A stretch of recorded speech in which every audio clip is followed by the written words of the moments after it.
አንዳንድ ሰው ምን ይላል? መጸለይ ይፈልጋሉ ግን እንቅልፍ እምቢ አለኝ። እንደዚህ ያለ ጥያቄ እንደው አትጠይቁ፣ እንደው አፈርሰው ነውር ነው ማምለክ። ጸሎት እንቅልፍ እምቢ አለኝ እና እግዚአብሔር እንቅልፍ በታምር ሊያረቅልን ነው እንዴ? አተኛ አትነሳ፣ ተነሱ። ከተማ ለቆ የሚዋጋ ቤተ መንግስቱን አስረክቦ የሚዋጋ ንጉስ ትመስላለህ። ድሮስ ውጊያው ቤተ መንግስትን ለመጠበቅ አይደለም? ቤተ መንግስትን አስረክበ ስለምን ትዋጋለህ? ገድል የሚወስን ሰው ለክብር አይበቃም። ገድል መወሰን ማለት ያሉትን ትንንሽ ጽድቆች እየቆጠረ የሚበቃ ነው።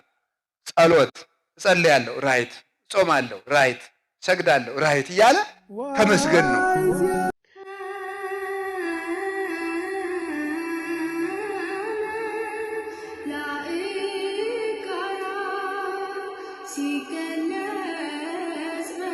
በስመ አብ ወወልድ ወመንፈስ ቅዱስ አሃዱ አምላክ። በባህሪው ሞት በመንግስቱ ሽረት የሌለበት ቅድመ ዓለም የነበረ ዓለምን የፈጠረ ይህንን ዓለም በቸርነቱ የሚመግብ በቸርነቱ ይህንን ዓለም ያዳነ ፈጣሪያችን ኢየሱስ ክርስቶስ በሀብት ስሞ በረድኤት አቅርቦ በዚህ ቅዱስ ቦታ ስለሰበሰበን እንድንማርም ስለፈቀደልን በልቡናችን አስበን በአንደበታችን ተናግረን ስለማንፈጽመው ቸርነቱ ከባህሪ አባቱ ከአብ ከባህሪ ሕይወቱ ከመንፈስ ቅዱስ ጋር ስሙ የተመሰገነ ይሁን። የቅድስት ቤተ ክርስቲያናችን ምልክት የምትሆን እናታችን ቅድስት ድንግል ማርያም ወላዲተ አምላክ ቅዱስ መስቀሉ፣ ቅዱሳን መላእክት፣ ነቢያትና ሐዋርያት፣ ሰማዕታት፣ ደናግል፣ መነኮሳት፣ ቅዱሳን በረከታቸው ይደርብን። ብፁዕ አባታችን አቡነ አብርሃም በኢትዮጵያ ኦርቶዶክስ ተዋሕዶ ቤተ ክርስቲያን በመንበረ ፓትርያርክ ጠቅላይ ቤተ ክህነት ዋና ስራ አስኪያጅና የባህር ዳር ሀገረ ስብከት ሊቀ ጳጳስ፣ ክቡር መላከ ሰላም ኤፍሬም ሙሉ ዓለም የባህር ዳር ሀገረ ስብከት ዋና ስራ አስኪያጅ፣ ክቡር መላከ ብርሃን ፍስሐ ጥላውን የሀገረ ስብከቱ ዋና ጸሐፊ፣ የተከበራችሁ አባቶች፣ መምህራን፣ ሊቃውንተ ቤተ ክርስቲያን፣ ካህናት፣ ዲያቆናት፣ የእግዚአብሔር ቤተሰቦች ሁላችሁ አንድ አምላክ በሚሆን በአብ በወልድ በመንፈስ ቅዱስ ስም እንደምን ዋላችሁ? እንደምን ቆያችሁ? እንደምን አመሻችሁ? በቸርነቱ የጠራን ፈጣሪያችን ስሙ የተመሰገነ ይሁን። ከአሁን በፊት ላስተማሩን ሁሉ ቃለ ሕይወትን ያሰማልን። አሁን የምንማርበትን የቸርነቱን በር ይክፈትልን። ወኢዜኒ አሃዊነ ጐጉኡ ከመ በጽና ምግባሬክሙ ጽኔተ ትኩን ጽዋዔክሙ። መጠራታችሁን ታጸኑ ዘንድ ከፊት ይልቅ አሁን ትጉ በሚደርስ እንማማራለን። መጠራታችሁን በሉ ታጸኑ ዘንድ ከፊት ይልቅ አሁን ትጉ በሉ። መጠራታችሁን ታጸኑ ዘንድ ከፊት ይልቅ አሁን ትጉ። ሶስተኛ በሉ መጠራታችሁን ታጸኑ ዘንድ ከፊት ይልቅ አሁን ምን በሉ? አይ ጽኑ አላልኩም። የተጻፈ ነው ማንበብ ያለባችሁ። ትጉ ነው ያልኩኝ። እስኪ ትጉ በሉ። አዎ የሐዋርያው የቅዱስ ጴጥሮስ መልእክት ሁለተኛ ጴጥሮስ ምዕራፍ 1 ቁጥር 10 ላይ የምናገኘው ኃይለ ቃል ነው። ይህንን የጻፈው ቅዱስ ጴጥሮስ ሊቀ ሐዋርያት ነው።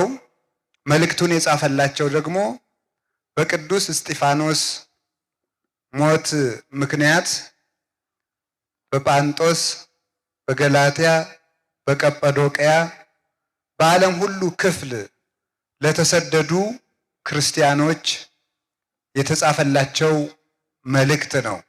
ሁለተኛው ለማጽናት፣ የመጀመሪያው ሃይማኖታቸውን እንዲይዙ ለማስተማር፣ ሁለተኛው ለማጽናት የተጻፈ ትጋትን እንዲጨምሩ የተጻፈ መልእክት ነው። ሰው በሃይማኖት የማይኖር ሰው አለ፣ በሃይማኖት እየኖረ ደግሞ በሃይማኖቱ ውስጥ ጽናት የሚጎለው አለ። ዲያብሎስ ይህንን ዓለም የሚፈትነው በሶስት ነገር ነው። የመጀመሪያው ወደ ሃይማኖትና ሃይማኖታዊ ወደሆኑ ምስጢራትና ተጋድሎዎች ስነ ምግባራት እንዳይገባ በማድረግ ነው። በስንፍናም ይሁን በእውቀት ማነስም ቢሆን በልብ መደንደንም ይሁን ወደ መልካሙ የእግዚአብሔር መልካም ጎዳና እንዳይገባ አስቀድሞ በውጭ ያስቀረዋል። ተስፋ ያስቆርጠዋል፣ አትዘልቀውም ይለዋል፣ እውቀት ያሳጠዋል፣ ሰዎች መሰናክል ይሆኑበታል። በብዙ ጎዳና በስጋው ይይዘዋል። በዓለም በብዙ መረብ አስሮ ሰው ከእግዚአብሔር ቤት እንዳይገባ በዚያው ይይዘዋል። ሁለተኛ ደግሞ መልካሙን ነገር ከጀመረው በኋላ እንዳይጸናበት ያደርገዋል። እንዳይጸናበት ማድረግ ማለት ምንድነው? ጸሎት ያስጀምረዋል። 3 ቀን 5 ቀን 7 ቀን ወር ቆይቶ ይሰለቸዋል፣ ያስጠላዋል። ጾም ይጀምራል፣ ይሰለቸዋል። ስግደትም ይጀምራል፣ ይሰለቸዋል። ከኃጢአት ንጹህ ሆኖ ገዳም ሄዶ ለ1 ወር ለ2 ወር ቆይቶ ይተዋዋል። መልሶ ደግሞ አድብቶ በለመደው ኃጢአት ያስረዋል። ይሄ ደግሞ አለማጽናት ነው። ዲያብሎስ መጀመሪያ ከክፋታችን እንዳንላቀቅ ወደ እግዚአብሔር ቤት እንዳንመጣ ያደርጋል። ከገባን በኋላ ደግሞ ወደ ለመድነው ኃጢአት እንዳንመለስ የሚጠቅመን ብቸኛው አጥር ከቤተ ክርስቲያን አለመውጣትና ጸሎት አለማቋረጥ ናቸው። እነዚህን ሁለቱን ካቋረጥን አጥሩ የፈረሰ ቤት፣ በሩ ያልተዘጋለት ቤት ሌባ ከፍቶ ወንበዴ ገብቶ ያሻውን ዘርፎ ሊሄድ ከልካይ እንደሌለበት ሁሉ ዲያብሎስ ከኛ ጸጋን ሁሉ ይዞ ለመሄድ የሚመቸው የጸሎት አጥር ሲፈርስለትና ከእግዚአብሔር ቤተ መንግስት ስንወጣ ነው። ቤተ ክርስቲያን የእግዚአብሔር ቤተ መንግስት ስለሆነች ሰራዊተ መላእክት እንደሚጠብቁን እግዚአብሔር በቸርነቱ በረድኤቱ እጆቹ ደግፎ እንደሚይዘን ስለሚያውቅ ከእግዚአብሔር ቤት እንዳንወጣ ማድረግ ባይቻለው እንኳን ከቤተ ክርስቲያን እንድንቀር ወይም ደግሞ ቤተ ክርስቲያን እየመጣን እንዳንጸልይ ያደርገናል። ንጹህ ሆነን ለ1 ወር በመቆየታችን ለ2 ወር በመቆየታችን ያዘናጋናል። ኃጢአት ሲያሰራን የነበረው ሰይጣን የለቀቀና የተወን ይመስለናል። እርኩስ የነበርነው ወደ ንጹህነት ያደግን ይመስለንና ተዘናግተን ጸሎት መቀነስ እንጀምራለን። ያንን ባደረግን ጊዜ ደግሞ ሰይጣን አድብቶ መግቢያ ቀዳዳ ስላገኘ እንደገና ደግሞ በዚያው ይጥለናል። ከዚያ በኋላ ጀምሬው ነበረ ባለፈው ስለወደቅኩ እንግዲህም ብጀምረው ወድቃለሁ ብለን እናስብና በተስፋ መቁረጥ ደግሞ ለልማዳችን ወድቀን ተላልፈን ተሰተን እንቀራለን ማለት ነው። እና መድኃኒቱ ከውጭ ላለ ቆርጦ ወደ እግዚአብሔር ቤት መግባት፣ እቤት ያለ ሰው አብዝቶ መልካም ከመስራት ይልቅ መጀመሪያ የያዟትን መልካም ነገር አጽንቶ መያዝ፣ መደጋገም ለ40 ቀን ለ80 ቀን ለ6 ወር እያሉ መደጋገም። ኃጢአትም ተደጋግሞ ነው የሚለምደው፣ ጽድቅም ተደጋግሞ ነው የሚለመደው። እና ዲያብሎስ ይህንን ውጊያ ይዋጋል። እና ቅዱስ ጳውሎስ በመልካም ነገር ይጸኑ ዘንድ ቅዱስ ጴጥሮስ ለእነዚህ ሰዎች የላከላቸው ለዚያ ነው። ብዙ ጊዜ ወጣቱ ቤተክርስቲያን ጉባኤ ተዘጋጅቶ ስብከት ተሰብኮ ወይም ገዳማት ሂዶ ለወር ለ2 ወር ሂዶ ኃጢአቱን ያቆማል። መልሶ የሚወድቅበት ምክንያት ምንድን ነው? ወደ ኃጢአቱ እንዳይመለስ የሚያደርገውን መልካም ነገር ስለሚያቆመው ነው። እነዚህ መልካም ነገሮች ውስጥ ዋነኞቹ ጸሎት አለማቋረጥና ከቤተ ክርስቲያን ህብረት አለመለየት ናቸው። አልወ ግብር ዘያፈቅር ሰይጣን ከመ አይድጎ ጸሎት እስመ ጸሎት ጉድ ውእቱ ባህቤሁ እሳት ይወፅእ እማፉ ለዘይጼሊ ወያውኢሁ ለሰይጣን ወይደጉጾ አይኖ ወበይንተዚ ይጸልይ ሰይጣን ትጋሃ ወጸልዮ እምኩሉ ገቢረ ሰናይ። ከሚጸልይ ሰው አፍ እሳት ይወጣል፣ ሰይጣንንም ያቃጥለዋል። ጸሎት በሰይጣን ዘንድ እንደ ሰይፍ ነው። ስለዚህ ሰይጣን ከሁሉም መልካም ነገሮች አጥብቆ ጸሎትን ይጠላል። ጸሎትን አጥብቆ ይጠላዋል።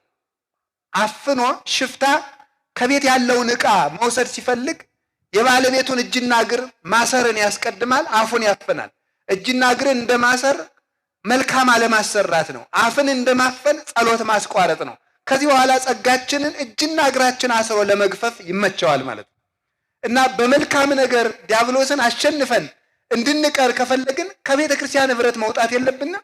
ጸሎትን ማቋረጥ አይገባንም። ይህን ያደረግን እንደሆነ ጌታም እንኳን ለእኛ ለደካሞቹ ለሐዋርያት እንኳን የነገራቸው ይህንን ነው። ወደ ፈተና እንዳትገቡ ተግታችሁ ጸልዩ ነው። ከፈተና ማምለጫው መንገድ ዋናው ጸሎት ነው በእውነቱ ማለት ነው። የሚጸልይ ሰው ከአጋንንት ተንኮል ተጠብቆ መኖር ይቻለዋል። ሕሊናውን መጠበቅ ይቻለዋል። ዲያብሎስ የሕሊናን ብክነት ሳይጠቀም ወደ ሰው ልቡና መግባት አይቻለውም። ሕሊናን ከመባከን መጠበቅ የሚቻለው ደግሞ ጸሎት ሲኖር ነው። እንዲያውም አንድ የቤተ ክርስቲያን አባት ሲናገር ብሎ ይናገራል። ጸሎት ሳይጸልይ አጋንንትን የሚዋጋ ሰው ቤተ መንግስቱን ለቆ ጠላቶቹን እዋጋለሁ የሚል ሰውን ይመስላል። ቤተ መንግስቱን ካስረከበ በኋላ ውጊያ የሚዋጋ ሰው ድል ሊነሳ አይችልም። ጸሎት ማለት የእግዚአብሔር ቤተ መንግስት የድል ነሻዎች ከተማ፣ የኃይል ከተማ ናት። ከዚያች ከወጣ ይሸንፋል።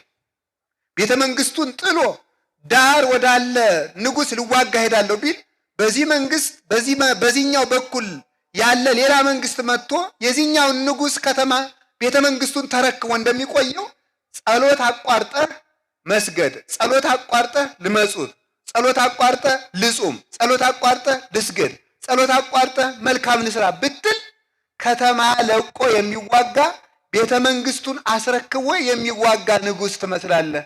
ድሮስ ውጊያው ቤተ መንግስትን ለመጠበቅ አይደለምን? ቤተ መንግስትን አስረክበ ስለምን ትዋጋለህ? ጸልይ፣ ሳትጸልይ ብታገለግል አገልግሎትን ሁሉ ዲያብሎስ ይወርሰዋል ብሎ የተናገረ ስለዚህ ነው። እና ጸሎት ከሁሉ ነገር ማምለጫው ነበር። እንኳንስ በመልካም ነገር ለመጽናት ሃይማኖትን ላለመካድ እንኳን ዋናው መድኃኒት ጸሎት አለማቋረጥ ነው። ጸሎት አለማቋረጥ ሃይማኖትን ቅዱስ ጴጥሮስን ያህል አባት ለመካድ የበቃው ባለመጸለዩ ነው። ያላንቀላፋው ቅዱስ ዮሐንስ አልካደም። ለመካድ የበቃው ጸሎት አቋርጦ ነው። ስለዚህ ሁላችንም እንማራለን። ከቤተ ክርስቲያን ግን ጸንተን የማንቀረው ለምንድን ነው? ስለማንጸልይ ነው። እና እንድንጸልይ አምላከ ቅዱሳን ይርዳን። ከዚያ ደግሞ ምንድን ነው የሚያደርገው? ይሄንን ካደረገ በኋላ ምን ያደርጋል? ገድል ማስወሰንም ይባላል። ገድል መወሰን ማለት ይበቃኛል ማለት ይበቃኛል ያስብለዋል። ደግሞ የጸናውን ጥቂት መጽናት፣ ዓመት መጾም፣ ዓመት መጸለይ የጀመረውን ደግሞ በዚያው እንዲረጋ ገድል አትወስን ይላል። ገድል የሚወስን ሰው ለክብር አይበቃም። ገድል መወሰን ማለት ያሉትን ትንንሽ ጽድቆች እየቆጠረ የሚበቃ ነው። ጸሎት እጸልያለሁ፣ ራይት፣ ጾማለሁ፣ ራይት፣ ሰግዳለሁ፣ ራይት እያለ ተመስገን ነው። ስለዚህ ሕግን አሟልቻለሁ እያለ ይቀረኝ የማይል የቀረውን የማያስብ ያደረገው እንጂ የቀረው የማይታሰበው ሰው ነው። እንዲህ ያለውን ሰው ደግሞ ትሩፋት እንዳይጨምር፣ ከገድል ወደ ገድል እንዳያድግ፣ መላእክትን እንዳይመስል፣ እግዚአብሔርን እንዳይ የተገበራቸውን ሕገጋትና ያደረጋቸውን ስራዎች እየቆጠረ ጣዕመ መንግሥተ ሰማያትን ሳይቀምስ እንዲቀር ደግሞ ገድል ያስወስነዋል። እነዚህን ነው ቅዱስ ጳውሎስ ከዚያ በኋላ ደግሞ ገድል እየጨመረ ያለውን ደግሞ ምን ያደርገዋል? ትዕቢት ይጨምርበታል። አንዱን መልካም እንዳይጀምር ያደርገዋል። አንዱን መልካሙን ነገር ያዝለቀቅ እንዲያደርግ ያደርገዋል። አንዱን ደግሞ ገድል ያስወስነዋል። ይበቃኛል ተመስገን እንዲል ደግሞ ያደርገዋል። አንዱን ደግሞ እንዲመጻደቅ ደግሞ ያደርገዋል፣ እንዲታበይ ያደርገዋል። የትዕቢት ሰይጣን ደግሞ ሰው ሲታበይ መልካምነቱ ሲታየው እግዚአብሔር ረድኤቱን ያነሳዋል። ረድኤቱን ሲያነሳ ሰው ራሱን መጠበቅ አይቻለውምና ሰው በዝሙት ይወድቃል። በዝሙት በወደቀ ጊዜ ደግሞ የተስፋ መቁረጥ ሰይጣን ይረከበዋል። ከተረከበ በኋላ ከሃዲ ይሆናል። ከካደ በኋላ ልቡ ይደነድንና ሳይመለስ ይቀራል። አንዱን ደግሞ በትዕቢት ይዋጋዋል። ስለዚህ ወዘንተ እንዘ ትገብሩ ኢትሳቱ ያላቸው ለዚህ ነው። መልካም ስታደርጉ አትሳሳቱ። አንደኛ አትታበዩ፣ ሁለተኛ መልካሙን ነገር ነገ ጀምረዋለሁ አትበሉ። ዛሬ ጀምሩት፣ ነገ የእናንተ አይደለም። የጀመራችሁን ደግሞ አጽንታችሁ ያዙት። ያለኝ ጽድቅ ይበቃኛል አትበሉ፣ ወደፊት ገስግሱ። እስካሁን ጾመህ ከሆነ ሌላ ጾም ጨምር፣ ሰጥተህ ከሆነ ሌላ መስጠት ጨምር፣ ታርቀህ ከሆነ ሌላ ሰላም ጨምርበት፣ ሌላ መልካምነት ጨምር። ይህንን ለማድረግ ቅዱስ ጴጥሮስ ለማጽናት የጻፈው መልእክት ነው እና ሲነግራቸው ምን ይላል? መጠራታችሁን ታጸኑ ዘንድ ከፊት ይልቅ አሁን ትጉ ይላቸዋል። ከመጠራት የተባለው ሰው የሚጠራው በምንድን ነው ካላችሁኝ፣ በአምስት ነገር ሰው ይጠራል። ሰው የሚጠራው በአምስት ነገር፣ አንደኛው የሚጠራው በልጅነት ይጠራል። ክርስቶስ ኑ ተከተሉኝ ባለው ይጠራል። ንዑ ትልኡኒ አንዱ መጥሪያ ነው። ኑ ተከተሉኝ ይሄ አንዱ መጥሪያ ነው። ሁለተኛ ደግሞ በልጅነት በጥምቀት ሰው ይጠራል። በጥምቀት ይጠራል ሰው። ሶስተኛ በምን ይጠራል ካላችሁኝ፣ አንደኛው ኑ ተከተሉኝ ባለው ቃል ይጠራል። ሁለተኛው ደግሞ በምን ይጠራል? በጥምቀት ይጠራል። በጥምቀት ሶስተኛው በንስሐ ይጠራል። አራተኛው በመከራ ይጠራል። አምስተኛው በክብር ይጠራል። እነዚህ ክርስቶስ ሰውን የሚጠራባቸው መንገዶች ናቸው። ንዑ ትልኡኒ ያለው ምን ማለት? ኑ እኔን ምሰሉኝ፣ በእግርም ተከተሉኝ፣ በግብርም ምሰሉኝ። በእግር ቤተ ክርስቲያን በመሄድ በመሳለም በማስቀደስ ነጋ ለኪዳን መሸ ለቁርባን የተራበ ለማብላት የታመመ ለመጠየቅ የታሰረ ለማስፈታት እግርን ለመልካም ነገር መጠቀም ይሄ ምን ይባላል? ቢያንስ እንኳን ሀብት ባይኖርህ አልብከኑ እግር ለሐውጾ ድዊ ቢያንስ የታመመ ለመጠየቅ ቢያንስ እግር አለ። ቤተ ክርስቲያን የምታመጣው ባይኖርህ የምትመጣበት እግር ግን አለ። ሰብአ ሰገል ክርስቶስን ለማየት 2 ዓመት ተጉዘዋል። አንተ ግን 2 ሰዓት ለማትጓዝበት ርቀት ከቤተ ክርስቲያን ዘግይተህ ትቀራለህ ይላሉ ሰለስቱ ምዕት በፍትሐ ነገሥታቸው። ቅዱስ ዮሐንስ አፈወርቅም ይናገራል። እግርን ተጠቅሞ መዳን ነው። ኑ ተከተሉኝ። ሌላው በግብር ምሰሉኝ ነው። ትሁት እንደሆነ ትሁት መሆን፣ ፍቅር እንደሆነ ሰውን መውደድ፣ ለሰው እንደኖረ ለሰው መኖር፣ ሰውን እንደሚያድን ሰውን ለማዳን መሮጥ፣ ይህ ክርስቶስን መምሰል ነው። ራስን ድሃ ማድረግ፣ ፍጹም ትሁት መኖር፣ ራስን ለመከራ አሳልፎ መስጠት፣ በመከራ መክበርን መውደድ፣ ተሰቅሎ እንደተነሳ ራስን በመከራ አሳልፎ ሰጥቶ ክብር ማግኘትን መውደድ። ይሄ አንዱ ሰዎችን የሚጠራቸው ክርስቶስ በትምህርት ነው፣ በወንጌል ኑ ተከተሉኝ፣ በእግራችሁም ኑ በስራችሁም እኔን ምሰሉ ማለት ነው። ልጅ አባቱን ካልመሰለ እናቱን ያሳማል። ክርስቲያን አባታቸው ክርስቶስን ካልመሰሉ ቤተ ክርስቲያንን ያሰድዋታል፣ ያሳሟታል። ከማን ወልደሽው ነው ያሰኛል፣ የማናቸው ያሰኛል። ክርስቲያን ክርስቶስን ካልመሰለ በዚህ ሰው ይጠራል። ሁለተኛ በልጅነት ይጠራል። በልጅነት መጠራት ማለት ምን ማለት ነው? በጥምቀት ጊዜ ክርስቲያን የሚል መጠሪያ ይሰጠናል። ክርስቲያን የሚል ክርስቲያን ማለት በጣም ትልቅ ስም ነው። የክርስቶስ ማለት ነው። የክርስቶስ ገንዘብ ስለሆነ የዲያብሎስ አይደለሁም እንላለን ማለት ክርስቶሳዊ ማለት ነው። ክርስቶስን የሚመስል ውብ ማለት ነው። ክርስቲያን ማለት ክርስቶስን የሚመስል ውብ መልካም ማለት ነው። ለክርስቶስ የሚኖር ማለት ነው። እመኒ ሀዮነ ለክርስቶስ ንሐይ ወመኒ ሞትነ ለክርስቶስ ንመውት። ብንሞትን ለክርስቶስ እንሞታለን፣ ብንኖርም ለክርስቶስ እንኖራለን። ሊቁ ቅዱስ ዮሐንስ አፈወርቅ ሮሜን ሲተረጉም ምን ይላል? ይሄን ሲናገር ወገኖቼ እንኳን ከኛ ወገን እንኳን ለራሱ የሚኖር ለራሱ መሞት የሚችል እንኳን የለም። ለራሱ መሞት እንኳን የሚችል የለም። እኛ እንኳን ኑሯችን ሞታችን እንኳን ለክርስቶስ ተብሎ መደረግ ያለበት ነው። ስለዚህ አንዱ የተጠራንበት ምንድነው? ክርስቶስ በስሙ ጠርቶናል። በስሙ እንድንጠራ የፈቀደልን መድኃኔዓለም ስሙ የተመሰገነ ይሁን። ትልቅ ስም ሰጥቶናል። አጋንንት የሚፈሩት፣ መላእክት የሚያከብሩት፣ ምድርና ሰማይ የሚንቀጠቀጡለት ክርስቲያን የሚል ስም ተሰጥቶናል። ገብረ ሥላሴ ወለተ ሥላሴ የሚል ስም ሰጥቶናል። ገብረ ሥላሴ ወለተ ገብረ ማለት ባሪያ ነው። የእግዚአብሔር ባሪያ፣ የሥላሴ ባሪያ፣ የእግዚአብሔር ገረድ፣ የሥላሴ ገረድ ማለት ከዲያብሎስ ግርድና የወጣው ነኝ ማለት ነው። ከዲያብሎስ ግርድና የወጣ ገብረ ሥላሴ ማለት የሥላሴ ባሪያ እንጂ የዲያብሎስ አይደለሁም ማለት ነው። ስለዚህ በዚህ ስም አክብሮ በስሙ ጠርቶናልና እሱን እንድንመስል በዚህ ይጠራናል። ሶስተኛ በዚህ ሁሉ ባይሳካልን፣ በትምህርት ባይሳካ፣ ተምረን አውቀን ባንሰራ፣ በልጅነታችን መልካም ባንሰራበት በንስሐ ይጠራናል። ንስሐ እንድንገባ አድፈን እንድንታጠብ ይጠራል። ካልሆነ በመከራ ይጠራናል። በዚህ አቤት ማለት ተምረን ባንመለስ፣ አውቀን ባንመለስ፣ አንብበን ባንመለስ፣ በንጽሐ ጠባይ ባንመለስ፣ ቢያንስ እንኳን መከራ ሲመጣብን እንኳን ወደ ክርስቶስ መምጣት አለብን። ይሄ አንዱ መጥሪያ ነው። አምስተኛው በንስሐ የጠራቸውን፣ በመከራ የጠራቸውን፣ በልጅነት የጠራቸውን፣ በትምህርት የጠራቸውን በክብር ይጠራቸዋል። ምን ብሎ ነው? ሀቤ ቡሩካኑ ላቡየ ትረሱ መንግስተ ሰማያት፣ የአባቴን መንግስት ተወርሱ ዘንድ ኑ ወደ እኔ። አስቀድሞ በንስሐ ኑ ስጋዬን ብሉ ደሜን ጠጡ ብሎ ይጠራቸዋል። እንዲያው ምን የሚደንቀኝ እኮ ወፈኖታ አግብርታ ጥበብ ሐነጸት ላቲ ቤት ጥበብ ቤቷን ሰራች፣ ዋቀመት ላቲ 7 አዕማደ 7 ምሰሶዎቿን አቆመች። ወፈኖታ አግብርታ ባሮቿን ላከች፣ ማዕዷን አዘጋጆች፣ ወይኗን እንደባለቀች ካለ በኋላ ምንድን ነው? ሰነፍ የሆነ ቢኖር ወደ እኔ ይምጣ። ክርስቶስ ጠቢብ የሆነ ቢኖር ይምጣ ቢል ሁላችን ወጥተን እንቀር ነበረ። ሰነፍ የሆነ ይምጣ ብሎ ስንፍናችንን በስጋው በደሙ ለመፈወስ ለምድራዊ በምድር ለምንቀበለው ለሰማያዊ ማዕድ ለስጋው ለደሙ ይጠራል። ለስጋው ለደሙ የጠራቸውን ደግሞ ለዘላለማዊ ሕይወት ለሰማይ መንግስት ይጠራቸዋል። እናማ ከዚያ በኋላ መሞት የለ፣ መራብ የለ፣ መውጣት የለ፣ መውረድ የለ፣ መራቆት የለ፣ መድከም የለ፣ የበላይ የለ፣ የበታች የለ፣ ዘር የለ፣ ክፍል የለ፣ ወገን የለ፣ ጾታ የለ።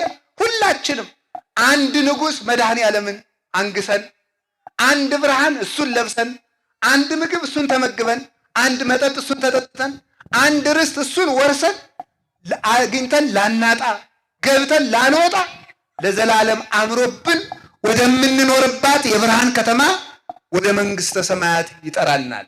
ዛሬ አቤት ያለ ያን ጊዜ እነሆ ብሎ ክርስቶስ በቀኙ ያቆመዋል። ሁላችንም በቀኝ ለመቆም ያብቃን።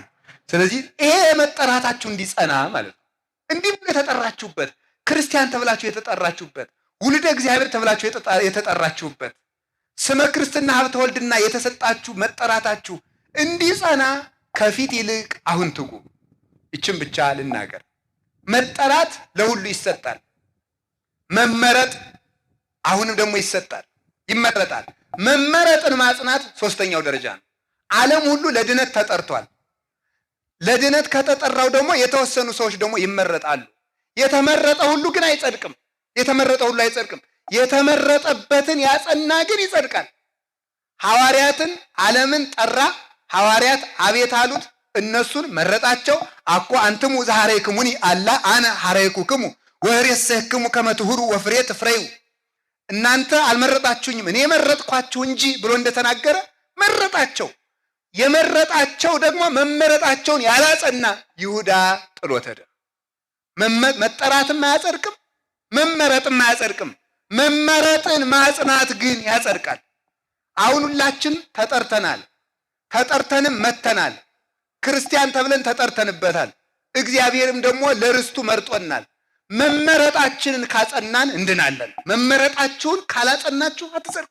ድንግል ማርያምን እስመ እግዚአርያ ይላሉ አባቶቻችን። እመቤታችንን ጌታ መርጧታልና ይሉና አይ ቢመርጣትማ ምን ይደንቃል? እንድትመረጥ ሁና ብትገኝ ነው እንጂ መመረጧን ብታጸና ነው እንጂ። አሁን ብዙ ከኦርቶዶክስ ተዋሕዶ እምነት ውጭ የሆኑ ወንድሞቻችን እህቶቻችን ምን ይላሉ? የድንግል ማርያም ጌታ ሲመርጣት አልመረጥም ብትል ይቀጣት የለን እሷ ምን ውላልናለች ይላሉ። መመረጥማ ሔዋንን መርጧት ነበረ። መመረጧን ስላላጸናች ወደቀች። ድንግል ማርያምን የምናደንቃት ግን የተመረጠችበትን ዓላማ ጠብቃ ስለተገኘች ነው።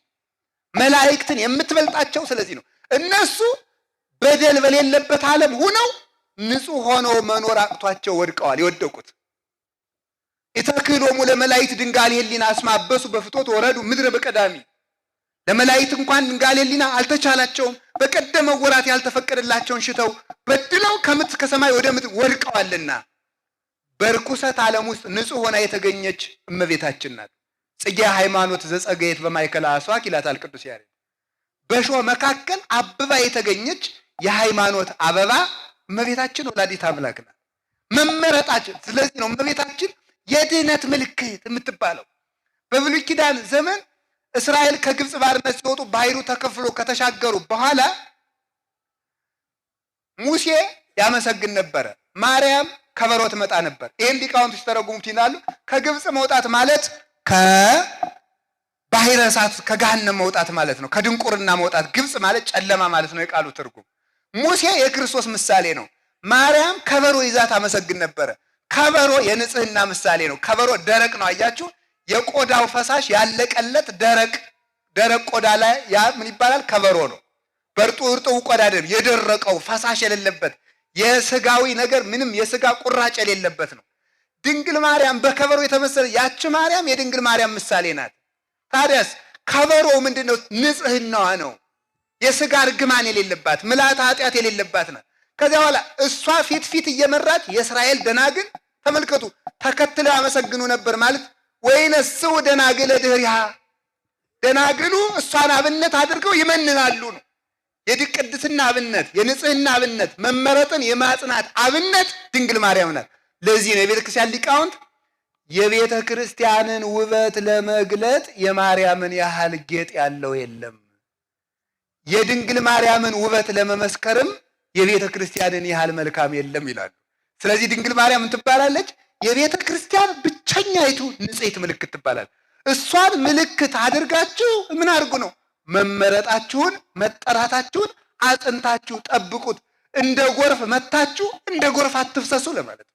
ይህንን ነው ቅዱስ ጴጥሮስ የሚያስተምረን ማለት ነው። ሲመቻችሁ አቤት፣ ስትጣሉ ደግሞ የምታማርሩ አትሁኑ። መመረጣችሁን አጽኑት። ከቃሉ ጋር ናችሁ። መመረጥን ለማጽናት ምን የሚያስፈልገን? ትጋት ነው። ይህን የነገረን ከፊት ይልቅ ያለው ምንድን ነው? ከፊት ይልቅ ያለው ከብሉይ ኪዳን ይልቅ ነው። ከብሉይ ኪዳን ይልቅ አሁን ትጉ። አብርሃም ርስት ለማይወርስበት ሃይማኖቱ በኋላ ነው እንጂ በመንግስተ ሰማያት የወረሰ እናት አባቱን ጥሎ ተሰዷል። እናንተ መንግስተ ሰማያት ትገቡበታላችሁ። አብርሃም ሲኦል ለገባበት ዘመን ደሙን አፍሷል። እናንተ መንግስተ ሰማያት ለምትገቡበት ለምን ደማችሁን አታፈሱም? አብርሃም ሲኦል ለሚገባበት ዘመን በአንድ ሚስት ኑሯል። እናንተ ለምትጸድቁበት ዘመን ለምን አንድ ሚስት ይዛችሁ አትኖሩም? ዳዊት ሲኦል ለሚገባበት ዘመን አልቅሷል። ሲታየ ኮነኒ አንብኤ ከሚጠጣው ጽዋው ላይ እንባውን እየጨመረ ይጠጣ ነበረ። እንዲህ ብሎ አልቅሷል። እናንተ መንግስተ ሰማያት ለምትገቡበት ዘመን ለምን አታለቅሱም? ለምን ንስሐ አትገቡም ሲለን ነው። ከፊት ይልቅ አሁን ትጉ። 3 ደቂቅ ጸልየው እሳት አጥፍተዋል። እናንተ ብትጸልዩ እኮ ገሃነምን ነው የምታጠፉት።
አበው እኮ በቅጠል ዘመን ተጉ፣ እናንተ በመከር ዘመን አላችሁ የሚለን እኮ በመከር ዘመን፣ በአውድማው ዘመን፣ በእሸት ዘመን፣ በፍሬ ዘመን እኮ ያለ ነው። ገበሬ በቅጠል ዘመን ቅጠሉን ያያል፣ ፍሬ አይበላም። እሸቱ ገና አልደረሰም። የነቢያት ዘመን የቅጠል ዘመን ነበረ።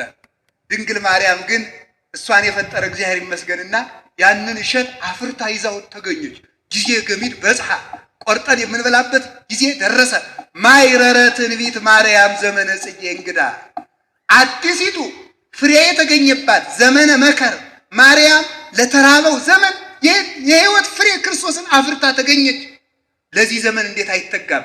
ዝንቱ ዘመን ይላል ዮሐንስ ዘእስክንድርያ የሚባል ሊቅ ሃይማኖተ አበው ላይ ሲናገር ዝንቱ ዘመን ድልው ውእቱ ለዘይፈቅር ንስሐ መዳን ለሚፈልግ ሰው እንደዚህ ዘመን የተባረከ ዘመን የለም ይላል።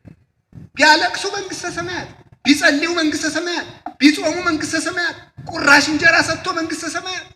ብእሲ ጠቢብ በፍትሐ ኅብስት ይሳየጣል ለመንግስተ እግዚአብሔር።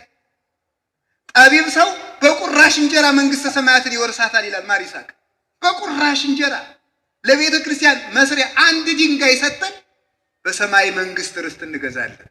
ቅዱስ ኤጲፋንዮስ ሲናገር እግዚአብሔር እንዴት ያለ ነጋዴ ነው፣ በቁራሽ እንጀራ መንግስተ ሰማያትን የሚያህል ከተማ የሚሸጥ ይላል። በቁራሽ እንጀራ፣ በቀዝቃዛ ውሃ፣ በሳንቲም ድቃቂ፣ በልብስ ላቂ እግዚአብሔር ይህንን ርስት የሚያወርስ አምላክ ነው። ለዚህ ዘመን ያልተተጋ መቼ ይተጋል? ስለዚህ ሁላችንም ትጋታችንን ጠብቀን ጸሎት ተግተን አሁን አንዳንዱ ምንድን ነው የሚመስለው አንዳንዱ ሰው ምን ይላል? መጸለይ ይፈልጋሉ ግን እንቅልፍ እምቢ አለኝ።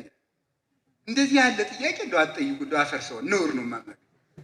ጸሎት እንቅልፍ እምቢ አለኝ እና እግዚአብሔር እንቅልፍ በታምር ሊያደርግልን ነው። አትነሳ ተነሱ። አሁን እስቲ አንድ ጥያቄ ልጥቀኝ። ገሃነም እንዳለ ያገባው ሰው እንቅልፍ አይወስደው። ተግተን መንግስተ ሰማያት ለመግባት ያብቃን። ወስብሐት ለእግዚአብሔር።